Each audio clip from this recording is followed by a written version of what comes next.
Quinta-feira, você sabe, é dia da coluna Seu Investimento.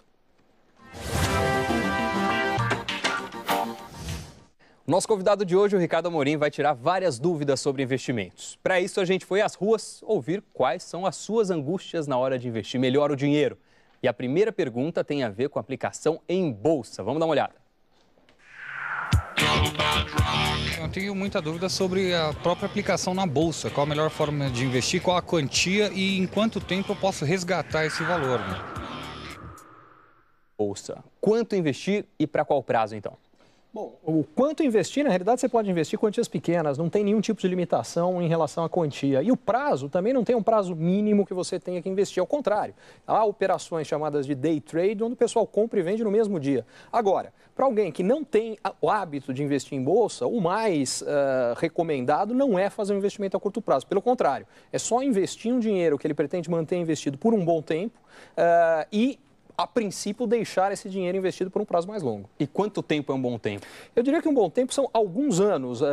Eu tendo a acreditar que os horizontes de prazo que a gente pensa no Brasil tendem a ser muito curtos. Como o Brasil era muito instável, a gente foi cada vez encurtando mais o horizonte de planejamento. O Brasil voltou, ou está voltando, vamos dizer, a se tornar um país mais normal, com horizontes maiores, mas a gente ainda não se reacostumou a isso. Então, o que eu diria é, pretende investir em bolsa? Vai precisar desse dinheiro esse ano ou no próximo?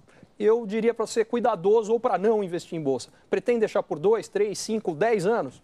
Pode ir que provavelmente você vai conseguir fazer bons negócios. Tem algum percentual da renda que você acha adequado destinar para investimentos e particularmente para a bolsa? Depende de uma série de fatores. Um deles é exatamente o prazo de investimento. Quanto mais longo for esse prazo, maior a parcela que deve ir para a bolsa. Segundo, qual é a necessidade desse dinheiro, não só a curto prazo, mas como você aceita as oscilações do dinheiro ao longo do tempo. Porque tem gente que, se cair um pouquinho o investimento, quase morre do coração. Esse sujeito deve investir pouco ou nada em bolsa.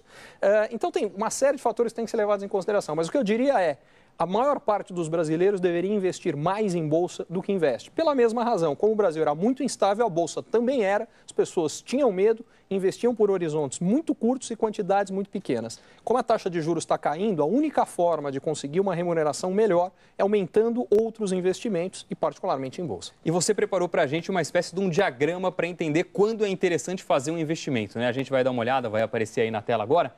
Pode explicar para a gente, Ricardo, o que quer dizer isso que a gente está vendo, esses quadrantes coloridos aí? Olha, eu tentei usar os sinais de trânsito para facilitar um pouco a nossa vida.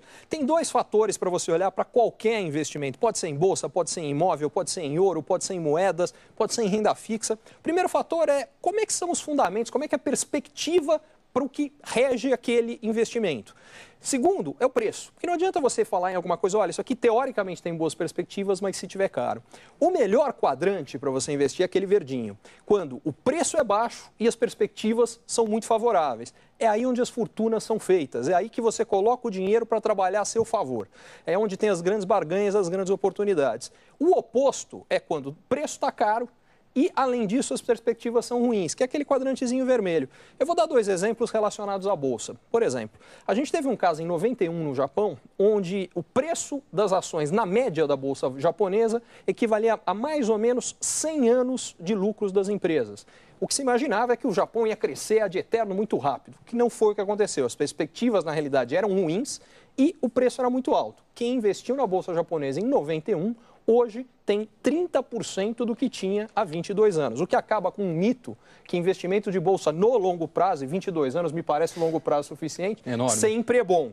Não é o caso, se as perspectivas forem ruins e o preço alto. A contrapartida é que você pode ter situações onde, naqueles quadrantes amarelos que eu tinha colocado, você tem perspectivas ruins, mas preços tão baixos que dá para ganhar dinheiro. O exemplo mais recente aconteceu na Bolsa da Grécia, onde esse mesmo múltiplo pagava-se só 2 anos de lucros das empresas, em média, para comprar uma ação de uma bolsa grega. As perspectivas para a Grécia são péssimas, a economia grega, a Grécia está no 6º ano de recessão e não vai sair tão cedo. Só que tem um detalhe, está tão barato que quem comprou quando aconteceu isso já faz cerca de 6 meses, já teve um ganho de 40%. Então, Isso é um fator muito importante, preço. E a sempre. Bolsa Brasileira está em qual desses quadrantes? A Bolsa Brasileira hoje está no seguinte, as perspectivas de longo prazo que estão associadas com perspectivas de médio e longo prazo da economia brasileira, eu diria que elas são relativamente favoráveis, sem serem muito favoráveis, e os preços estão baratos. Para ser mais específico, o preço médio da Bolsa Brasileira hoje, em relação à média histórica após o período do Plano Real, usando uma série de indicadores, capacidade de geração de lucro das empresas, crescimento do lucro, sustentabilidade deles, está mais ou menos,